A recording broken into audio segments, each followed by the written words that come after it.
visit a hotel in Carmarthenshire in Wales. Thank you for taking out the initial name of there, whoever my producer is there. I think it's Llanelli. Anyway, it's to make 95 employees redundant in the coming weeks when a whole host of asylum seekers arrive. Yes, staff at Stradley Park Hotel, here we go, in Llanelli, have been told that their last working day will be the 10th of July, after which 241 asylum seekers will be housed there. This is good, though, because I've just spoken to the local MP, who revealed some more details.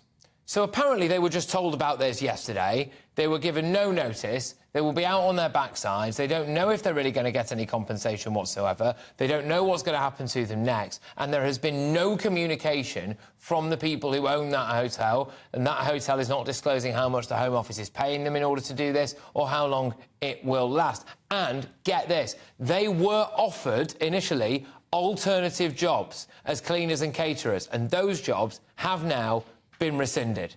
So these ordinary working class people are out on their backside as mortgage rates go up, as the cost of living goes up, as the cost of your shopping goes up and everything. They will be left destitute so that we can look after people who have just arrived in this country illegally, who quite possibly have not even passed a criminal records check. The Home Office says that the plans are necessary and that it's listening to the views of the local community. But I would seriously push back on that, because they're not really, are they? Let's ask former head of Royal Security, Dai Davies, what Dai thinks. Dai, thank you very, very much. This is, at the very least, a monstrous security issue for the local area. Well, you're 100% right, both in terms of what you said about the cricket, the policing of it, etc. But now this idiotic idea that we're going to place up to 270-odd individuals, none of whom, as far as I'm aware, have had criminal checks or checks done on them. So we really don't know what kind of people they are, what their backgrounds are. It is nonsensical, this policy. Somebody needs to get a grip of it in this country. And clearly, neither the police, the customs, or everybody else seem to have an iota of an idea how you tackle this.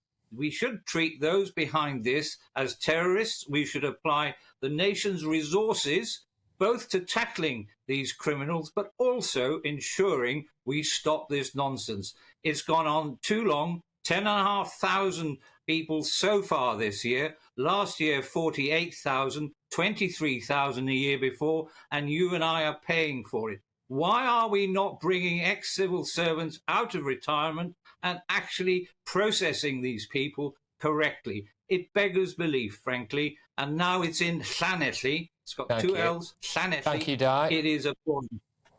Yes, thank you, Dai. I will continually defer back to you on the pronunciation of that, I'm afraid. It appears impossible for me to be able to pronounce it correctly. Apologies to anybody in the local area. But you are in Wales, I believe, as well. Now, by the last count, there are 3 asylum seeker hotels in Wales, this one being the 3rd. That number may have changed. The official data dropped in March, so that may well have gone up. Areas such as this are wholly unsuitable, are they not, for people who have just arrived. And the local community of people who worked at that hotel, we just heard from the local MP there, there's not a huge amount of other local jobs available. So what happens, Dai? They have to move to a different town, a bigger city. They might move country. And then what really happens when you add it all up? The local population is almost replaced by the asylum seeker population. Well, as I said, it is an appalling indictment on those responsible at the Home Office for actually carrying out this nonsensical idea of using a 4-star hotel, sacking the workers, 100 plus of them, and then putting people we have simply no idea who they are. If they're from Albania, they have no reason to be here, etc., etc. It beggars belief, but from a crime point of view, what's it going to do to the local crime area? Because they're not going to be detained in these places. They can wander around.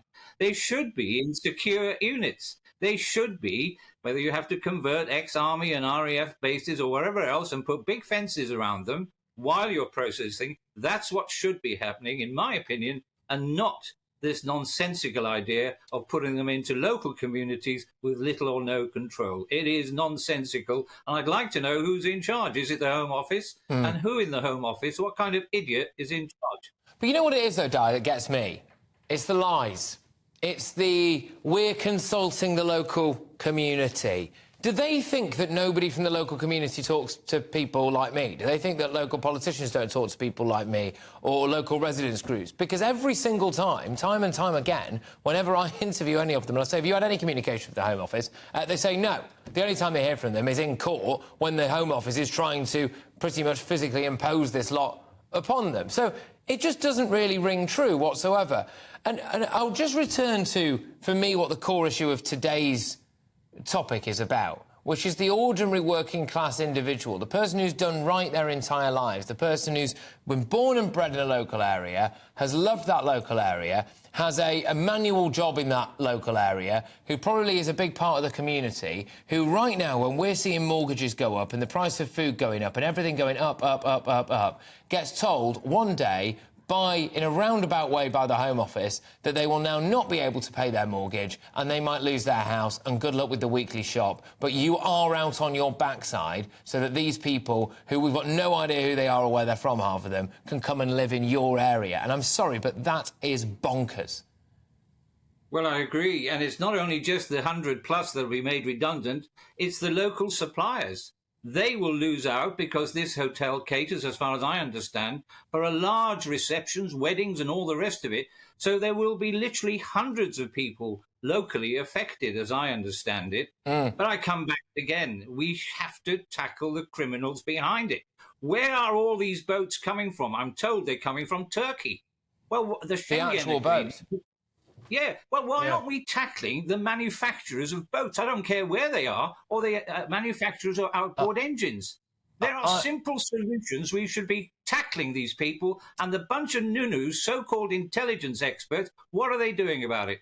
Di, I am becoming, and I am loath to say this, but I am becoming increasingly of the mind that we are deliberately not stopping this. Because I cannot for the life of me believe, nor do I want to believe, that the full might of a continent-wide intelligence service in the shape of every single EU country and ourselves cannot stop boats, physical boats, from being transported across a continent, across however many borders that is, to Calais and then to us. I also cannot for the life of me believe that our government is so incapable that they are willing to lob 500 million quid at the French and do whatever else they do, but they are not employing enough staff at the Home Office to process people quickly.